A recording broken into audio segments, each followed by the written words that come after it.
इंदौर नगरपालिका निगम की ओर से एमआईसी बैठक आयोजित की गई, जहां इस बैठक में कई अहम प्रस्तावों पर मुहर लगाने के साथ ही इन प्रस्तावों को हरी झंडी दिखाई गई। साथ ही बैठक में नर्मदा के चौथे चरण के साथ ही शहर की सड़कों की साफ सफाई को लेकर अहम निर्णय लिए गए हैं। देखिए यह खास रिपोर्ट। महापौर पुष्पमित्र भार्गव ने बताया कि इंदौर को भविष्य की दृष्टि से तैयार करने के उद्देश्य से नर्मदा के चौथे चरण की योजना थी, जिसमें पैकेज 2, 3 और 4 जिसकी कुल लागत करीब 1400 करोड़ रुपए से ज्यादा होती है।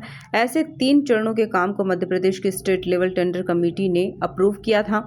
एमआईसी ने उन कामों को स्वीकृति दी है। इसी के साथ शहर में सड़कों की सफाई के लिए 30 से ज्यादा रोड स्वीपिंग मशीन लाने के लिए टेंडर लगाने की स्वीकृति दी गई है।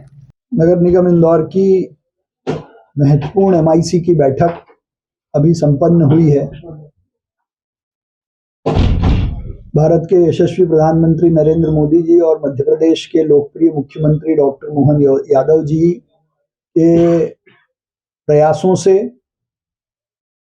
इंदौर को भविष्य की दृष्टि से तैयार करने के लिए नर्मदा जी के चौथे चरण की योजना इस निगम परिषद ने की थी, जिसमें 1100 करोड़ का जो अमृत का प्रोजेक्ट था, विशेषकर पानी के लिए, उसको डिजाइन प्लानिंग में चेंज कर 60 लाख से ज्यादा की आबादी को भी पानी मिले, भविष्य के इंदौर में इंटेक, ऑर्गुमेंटेशन और सप्लाई की स्थिति ठीक हो, इस दृष्टि से करीब 2400 करोड़ रुपए से ज्यादा की योजना हमने की थी, जिसमें पहले चरण में पानी की कैपेसिटी बढ़ाने और उसको ट्रीट करने का भूमि पूजन मध्य प्रदेश के मुख्यमंत्री डॉक्टर मोहन यादव जी कर चुके हैं।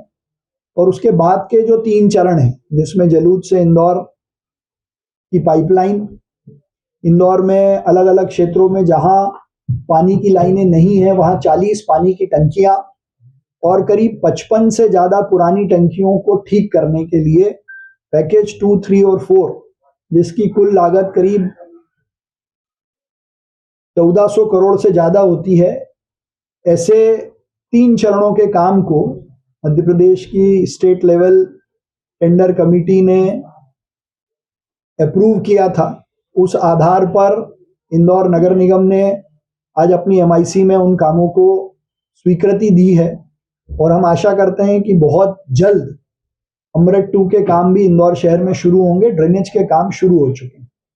महापौर पुष्पमित्र भार्गव ने बताया कि पानी के लिए पूरे इंदौर में लगातार अभियान चल रहा है। जहां शिकायत मिल रही है वहां से शिकायत दूर की जा रही है।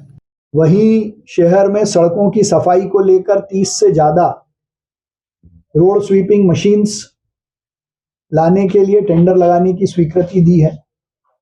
प्रधानमंत्री आवास योजना में 2 BHK, 3 BHK फ्लैट्स को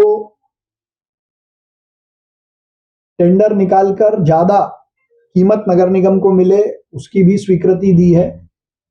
साथ ही अन्य महत्वपूर्ण काम, जिसमें सफाई की दृष्टि से, अवैध कॉलोनियों पर रोक लगाने की दृष्टि से, जिसमें विशेष रूप से भी जहां जहां अवैध कॉलोनियां हैं वहां बोर्ड लगाकर लोगों को चेतावनी दें, ताकि गरीब लोग अपनी गाड़ी मेहनत की कमाई से अवैध कॉलोनियों में प्लॉट खरीदते हैं, फिर जब उन पे कार्रवाई होती है तो नुकसान केवल उस गरीब आदमी का होता है।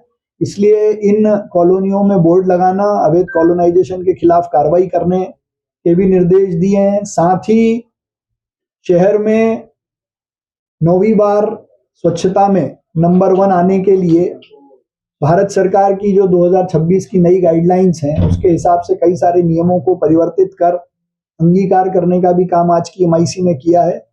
और सिरपुर स्थित जो हमारा 20 MLD का STP है, वो भी लगभग बनकर तैयार है। बचे हुए काम के साथ लगभग मार्च में उसकी भी शुरुआत हम करेंगे, ताकि सिरपुर जो हमारी रामसर साइट है, 2 तारीख को वेटलैंड्स डे भी है, मुझे लगता है कि इस STP के कारण अगली बार हमको सिरपुर में जलकुंभी नहीं देखने को मिलेगी। कुल मिलाकर देखा जाए तो इंदौर नगर पालिका निगम की ओर से एमआईसी बैठक आयोजित की गई, जहां इस बैठक में कई अहम प्रस्तावों पर मुहर लगाने के साथ ही इन प्रस्तावों को हरी झंडी दिखाई दी। Bureau report, MP news, Indore.